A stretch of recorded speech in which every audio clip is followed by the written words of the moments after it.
GR काढला गेला। आता जर 112 योजना पुन्हा त्याचं सुरू आहे का, प्रत्येक गोष्टीला काठी लावायची आणि या दोन समाजाला उद्ध्वस्त करायचं, या समाजाचा निधी वळवायचा, अरे कुठे फेडणार पाप, अशा प्रकारची सरकारची जी पद्धत आहे। तुम्ही इतर विभागातून काढा ना पैसे। मला कळत नाही की लाडक्या बहिणींसाठी नाहीतरी कर्ज तुमचा 9,32,000 कोटी पर्यंत गेला आहे आणि तुम्हाला त्या लाडक्या बहिणींनी सत्तेत पोहोचवलं आहे। याचा अर्थ त्या गरीब, आदिवासी, दलित, शोषित, पीडित या माणसाला उद्ध्वस्त करून हे सगळं करायसाठी थोडी बसवलं आहे। त्यामुळे आम्ही याचा विरोध करतो, निषेध करतो आणि खरं तर सरकारने यापुढे या समाजाच्या उद्रेकाचा अंत पाहू नये। हा समाज ज्या दिवशी रस्त्यावर येईल त्या दिवशी सरकारला फिरणं मुश्किल होऊन जाईल, हे लक्षात घेतलं पाहिजे। मी आज अत्यंत एक दुर्दैवी घटना वारीमध्ये घडली। वारी सुरू असताना सरकार आणि आरोग्य मंत्र्यांचे ठिकठिकाणी मोठमोठे बॅनर, होल्डिंग, 5,000 डॉक्टर, 250 ॲम्ब्युलन्स, सरकारने जो गाजावाजा केला, या वारीचा फायदा उचलण्याचा जो प्रकार केला आहे, त्यामध्ये आज साहेबराव मगर हा परभणी जिल्ह्यातील वारकरी उलटी होऊन आणि उलटी झाली, त्याला लॅट्रिन झाली आणि तो मृत्युमुखी पडला। डॉक्टर आणि तिथल्या लोकांनी रुग्णवाहिकेसाठी फोन केला, रुग्णवाहिका वेळेवर पोहोचली नाही। यांच्या 250 ॲम्ब्युलन्स आणि 5,000 डॉक्टर कुठे होते माहीत नाही। सेवा करताना सगळे खाजगी डॉक्टर तिकडे सेवा करत आहेत, परंतु या ठिकाणी मात्र रुग्णवाहिका नाही। आरोग्य मंत्र्यांचे आणि सगळ्यांचे मोठमोठे होल्डिंग लावलेत वारीचा राजकीय फायदा उचलण्यासाठी। हिंदू धर्माचे मालक स्वतः झाल्यासारखे सगळे वागतायत आणि या वारकऱ्यांचा या ठिकाणी मृत्यू झाला। असे अनेक वारकरी आपला जीव गमवत आहेत, पण तिथे कुठेही व्यवस्था दिसत नाही। हा मृत्यू कशामुळे झाला? आम्ही एवढा करोडो रुपयाचा खर्च त्या वारीच्या संदर्भात दाखवत आहे सरकार आणि सांगताय की आम्ही एवढे पैसे खर्च केले, तेवढे पैसे खर्च केलेत, मग कुठे शुद्ध हे याचा मृत्यू होण्याचं कारण त्याला शुद्ध पाणी मिळालं नाही आणि म्हणून या वारकऱ्याला जीव गमवावा लागला। वेळेवर उपचार होऊ शकला नाही।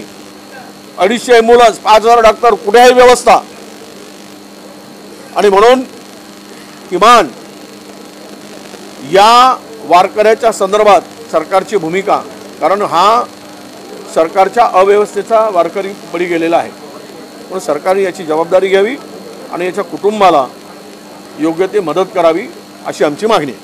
वारीवरून दोन पक्षांमध्ये, सत्ताधारी दोन पक्षांमध्ये क्रेडिट वॉर सुरू झाल्याचं दिसून येतं का? कारण काल उपमुख्यमंत्री एकनाथ शिंदेही पोहोचले होते आणि आपत्कालीन व्यवस्था मंत्री गिरीश महाजन सुद्धा त्या ठिकाणी पोहोचलेले होते।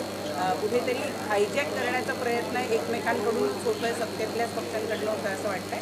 नाही, वारी ही पंढरपूरची संत तुकोबानी, संत चोखोबानी या सगळ्यांच्या या एकात्मतेच्या साठी ही वारी त्यांनी सुरू केली। संतांचे विचार समाजाला जोडणारे होते, कधी समाजाला तोडणारे विचार संतांचे नव्हते आणि ही वारी परंपरा खरं तर अस्पृश्यता,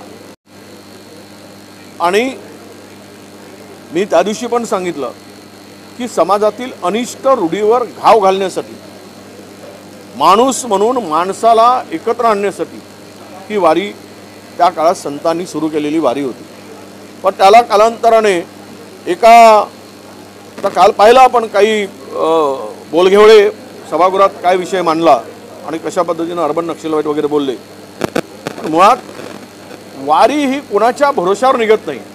कोण होतं त्यावेळेस, होते काय हे, यांचा पक्ष होता काय ज्यावेळेस वारीची सुरुवात झाली? ना आमचा पक्ष होता ना यांचा पक्ष। मग आता श्रेयाची लढाई कशासाठी? सेवेची लढाई असली पाहिजे, पण सेवा सोडून या सरकारमधील या दोन पक्षांनी सेवा सोडून श्रेयाची लढाई सुरू केली, हे दुर्दैव आहे। अरे सेवेसाठी जा, थकल्या भागल्यांचे पाय चेपा, त्यांची सेवा करा, मग आशीर्वाद मिळेल। श्रेयासाठी लढाल तर खड्ड्यात जाल, हे लक्षात घेतलं पाहिजे। पण दुर्दैव आहे, मतांच्या लाचारीपणामुळे हे कुठल्या स्तरावर जाऊ शकतात याचं हे उदाहरण आहे. सर एक महत्त्वाचा फक्त शेवटचा मुद्दा, मुंबई महानगरपालिकेतले जे उपनगर आहे, उपनगरातल्या 16 रुग्णालयांपैकी 12 रुग्णालयांचे ICU हे खाजगीकरणाचा प्रस्ताव आणलेला आहे आणि त्याला शासनानं मान्यता दिलेली आहे. ICU सुद्धा आता खाजगी संस्थांना चालवायला दिले जाणार नाही. हे सर्व हॉस्पिटल महाराष्ट्रातील पॉवर आणि हॉस्पिटल हे सरकारच्या अजेंड्यावरचे खाजगीकरणाचे विषय आहे आणि या ठिकाणी गुजरातच्या उद्योगपतीसाठी पायघड्या घालण्याची याची सुरुवात आहे आणि हे सर्व त्यांच्या घशात घालण्याचं षडयंत्र सुरू झालेलं आहे. हे सगळे प्रायव्हेटायझेशन करा, त्यांच्या घशात घाला. सरकारने फक्त बघायची भूमिका करायची, सही करायची, मंत्रालयात यायचं, जे काही आपलं आहे ते मिळवायचं, अशी सरकारची भूमिका. मला दुर्दैवानं सांगावं लागतं, एवढा मोठा बजेट 70-80 हजार कोटीचा बजेट जर मुंबई कॉर्पोरेशनचा असेल तर ICUसाठी खाजगीकरणाची गरज काय? हे कशासाठी, कुणाच्या फायद्यासाठी, हे कुणाला पाठीशी घाला आणि कुणाला मिळवून देण्यासाठी आहे? हे खरं म्हणजे हे यांचं अपयश आहे.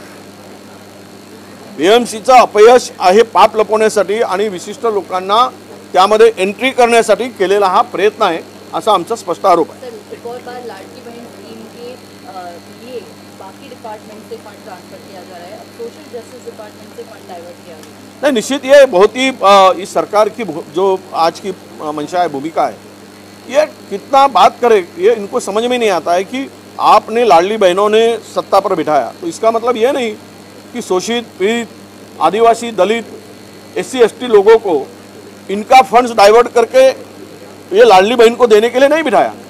अरे निकालना है, खून निकालना है तो कहाँ से निकालना चाहिए? जिसके पास खून है तो उससे निकालो ना. जिनके जान के अंदर खून ही नहीं है उनका ही खून चूसने का काम सरकार कर रही है. उस तबके का खून निकालने का काम सरकार कर रही है. 112 योजना इन लोगों ने बंद करके रखा है और अभी भी बंद करने का प्रयास शुरू है.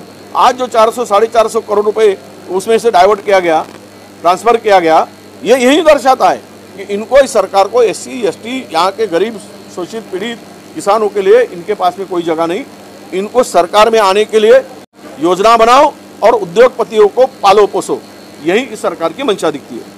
Thank you. अभी मुझे